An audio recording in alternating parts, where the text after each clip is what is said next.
नमस्ते। आज हम बात करेंगे भारत की एक ऐसी पीढ़ी की जो देश के भविष्य को आप कह सकते हैं नए सिरे से लिख रही है।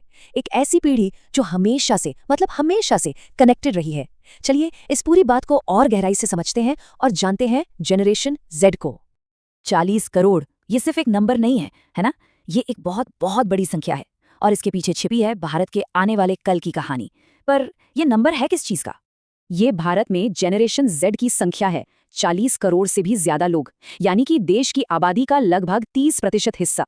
जरा सोचिए, एक अकेली पीढ़ी इतनी बड़ी है और यही वजह है कि वे जो सोचते हैं, जो करते हैं, उससे पूरे देश की दिशा तय होती है। तो सवाल उठता है, आखिर ये है कौन और ऐसी क्या बात है जो इन्हें पिछली पीढ़ियों से इतना अलग बनाती है? ठीक है, चलिए इस पर गौर करते हैं।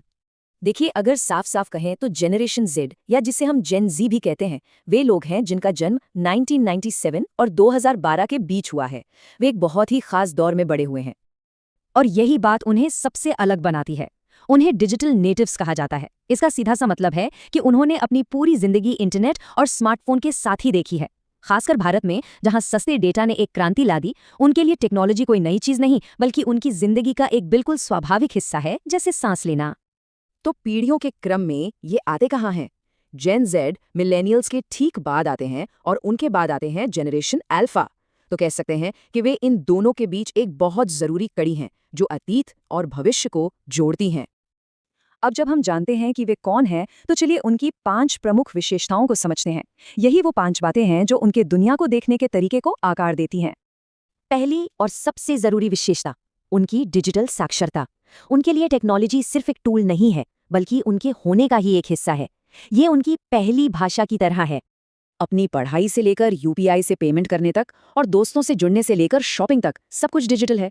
और जो बात वाकई दिलचस्प है वो ये है कि वो किसी भी नए डिजिटल बदलाव को बहुत तेजी से अपना लेते हैं, चाहे कोई नया ऐप हो या कोई नया सोशल मीडिया ट्रेंड। चलिए अब उनकी दूसरी विशेषता पर आते हैं और वो है सामाजिक चेतना। ये पीढ़ी सामाजिक और पर्यावरणीय मुद्दों को लेकर बहुत ज्यादा जागरूक है। वे सिर्फ चुपचाप देखते नहीं हैं, बल्कि अपनी आवाज भी उठाते हैं। और ये जागरूकता सिर्फ बातों तक ही सीमित नहीं है, ये उनके फैसलों में भी दिखती है। वे उन ब्रांड्स और कंपनियों को सपोर्ट करना पसंद करते हैं जो नैतिक हों और सामाजिक रूप से जिम्मेदार हों। सीधे शब्दों में कहें तो वे अपना पैसा वहां लगाते हैं जहां उनके वैल्यूज मैच करते हैं।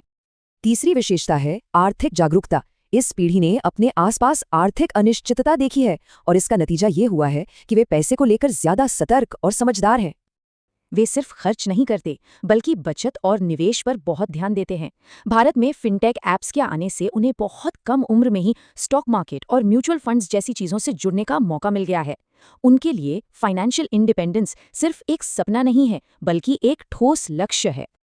अब आते हैं चौथी विशेषता पर, प्रामाणिकता यानी ऑथेंटिसिटी। जेन जी को दिखावटी चीजों से ज्यादा असलियत पसंद है। वे बनावटीपन को तुरंत पहचान लेते हैं और उसे सिरे से खारिज कर देते हैं।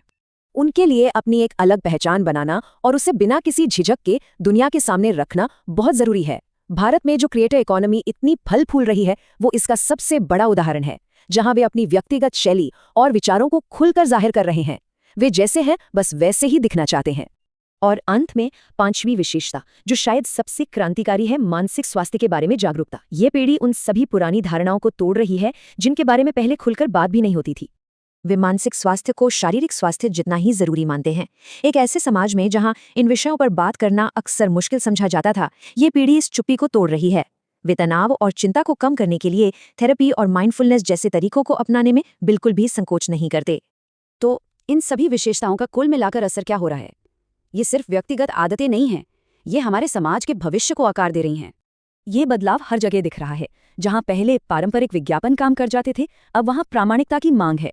जहां कंपनियां सामाजिक मुद्दों को नजरअंदाज कर सकती थी, अब उन्हें नैतिक ब्रांड्स का समर्थन करना पड़ता है। और आर्थिक लापरवाही की जगह अब सक्रिय बचत और निवेश ने ले ली है। तो यहाँ सबसे महत्वपूर्ण बात यह है कि जेन जी सिर्फ टेक्नोलॉजी के उपभोक्ता नहीं है, वे इसका इस्तेमाल अपने मूल्यों को आगे बढ़ाने और समाज में एक बुनियादी बदलाव लाने के लिए कर रहे हैं। ये हमें एक बड़े सवाल पर लाकर छोड़ देता है।